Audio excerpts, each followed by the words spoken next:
નમસ્કાર, ગુજરાત સિક્યોર ન્યૂઝમાં આપનું સ્વાગત છે। હવે જોઈએ આજના સમાચાર। ધોળકાના વેજલકા ગામમાં ગુજરાત સિક્યોર ન્યૂઝના કવરેજની સરપંચ દ્વારા ધારદાર અસરકારક કામગીરી। અમદાવાદ જિલ્લાના ધોળકા તાલુકાના વેજલકા ગામમાં થોડા દિવસો અગાઉ દેવી પૂજક વાસમાં રહેતા રહીશો દ્વારા ઉકરડા ખડકાયા હતા, જેના કારણે ચોમાસાની ઋતુમાં મચ્છરજન્ય રોગોનો ઉપદ્રવ વધ્યો હતો અને ગામમાં રહેતા શ્રમજીવી વૃદ્ધ માણસો બીમારીમાં સંપડાયા હતા।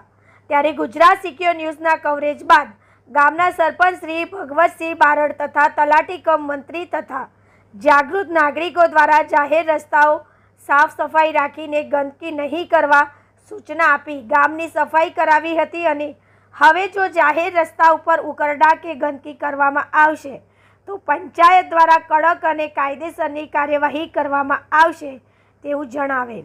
Reporter Ramesh Solanki, Gujarat secure news, Vejalka, Dholka.